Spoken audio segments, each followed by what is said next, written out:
দর্শক আসসালামু আলাইকুম। আপনারা জানেন আমার মরিয়ম খেজুর গাছটায় অনেকগুলা শাখার কলম ছিল।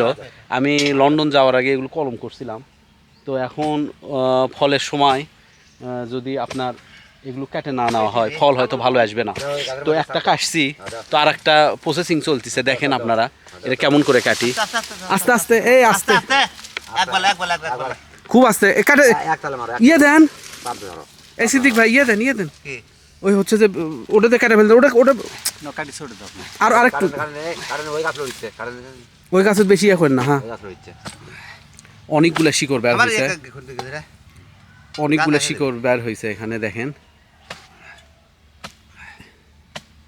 এগুলো গাছগুলো কাটা অনেক ঝামেলা।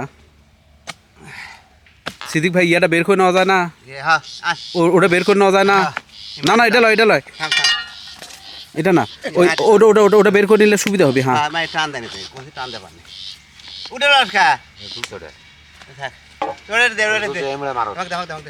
ওটা আস্তে করে গাছের সাথে যান না, মূল গাছের সাথে যান না লাগে। দর্শক একটা অলরেডি কাটে ফেলছি, দেখেন কতগুলো শিকড় আসছে। এটা অনেক বড় গাছ, অনেক বড়। আর একটাও সরে ফেলবো, তা ছাড়া ফল ভালো হবে না।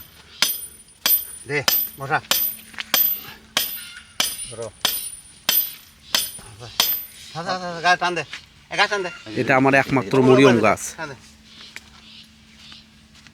মরিয়ম গাছ এটা আমার।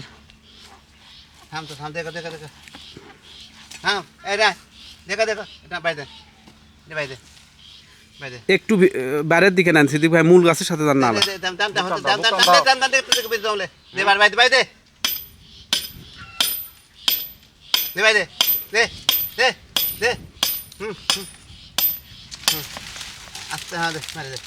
গাছটা কেটে গেছে, অনেকগুলো শিকড় আছে।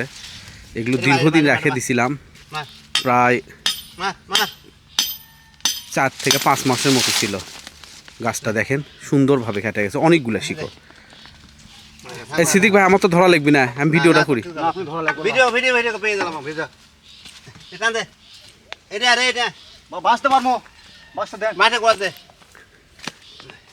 শিকড় যান না কাটে ওই পাশে, ওটা থ্যাপ।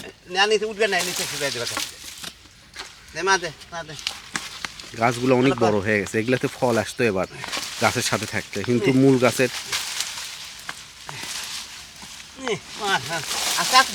আস্তে আস্তে আস্তে আস্তে। হ্যাঁ দর্শক দেখেন অনেকগুলো শিকড়, আস্তে আস্তে করে একটু এখন। হ্যাঁ একটু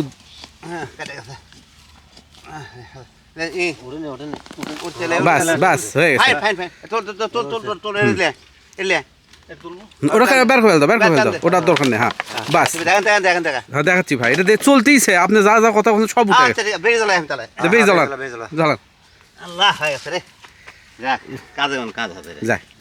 খাবার দেওয়া লিখবি এখন গাছগুলো।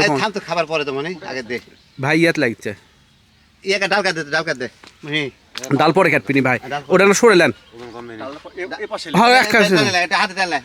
ওজন বেশি আসবি না, নাও।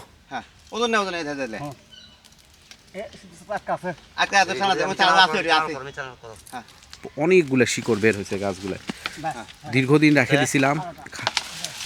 খাবারগুলো দেখেন দর্শক, এত শিকড় বের হয়েছে। এগুলো গাছ আস্তে, হ্যাঁ উপর থেকে আস্তে করে কাটে। এগুলো যেভাবে শিকড় বের হয়েছে আপনার, এগুলো গাছ মিস হওয়ার সম্ভাবনা খুব কম। উপরটাও কাটে দেন সিদ্দিক ভাই, দেন কাটে দেন। ও ও হ্যাঁ, ও পিছনে একটা আছে, সামনে কাটো না, সামনে কাটো, নিচে নিচে এই পাশে। হ্যাঁ হ্যাঁ নিচে, হ্যাঁ আর কাটা থাক।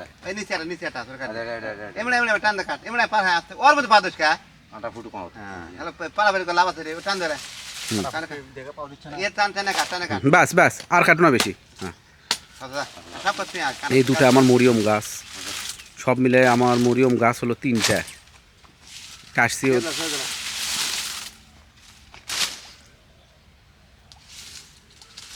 এই যে দেখেন, এটা অনেক বড় গাছ হয়েছে। এগুলো যাই হোক, যেভাবে শিকড় বের হয়েছে, এখন কিছু এখানে ছত্রাকনাশক দিব, গাছেও দেওয়া লাগবে।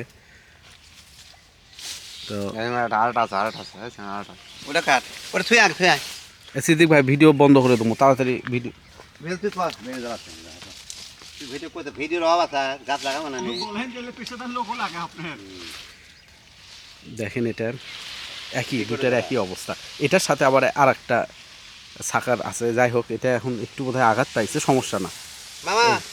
ইয়া গাছ দুটো আল্লাহর মধ্যে তুলে হারাতে আপনি আসবেন তাড়াতাড়ি আসবেন।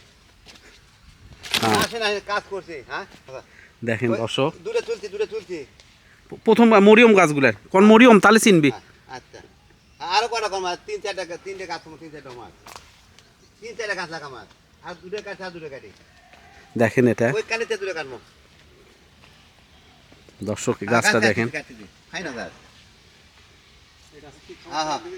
গাছ আমি কাটছি ঢেলে দেবো ভাই, হ্যাঁ গাছের খাবার দেখে মাটি ঢেলে দিবি। হ্যাঁ ইয়ে করবো, আমি ওষুধ দেওয়া লিখবে ব্যবস্থা করতেছি। তো দর্শক এই পর্যন্ত ওই গাছগুলাতে এখন এখানে আমি মামা আসেন কীটনাশক আর ছত্রাকনাশক স্প্রে করে দিব, কারণ এই জায়গাটা খুব নরম, গাছে কোনো পোকা আক্রমণ করলে এই দিক দিয়েই পোকা আক্রমণ করে। তো দিয়ে এটা বন্ধ করে গাছে খাবারও দিতে হবে। তো আরও কয়েকটা গাছ তুলবো। তো যাই হোক আজকে এই পর্যন্তই, আপনাদেরকে আবার ভিডিও নিয়ে দেখাবো দর্শক। সবাইকে অনেক ধন্যবাদ, আসসালামু আলাইকুম।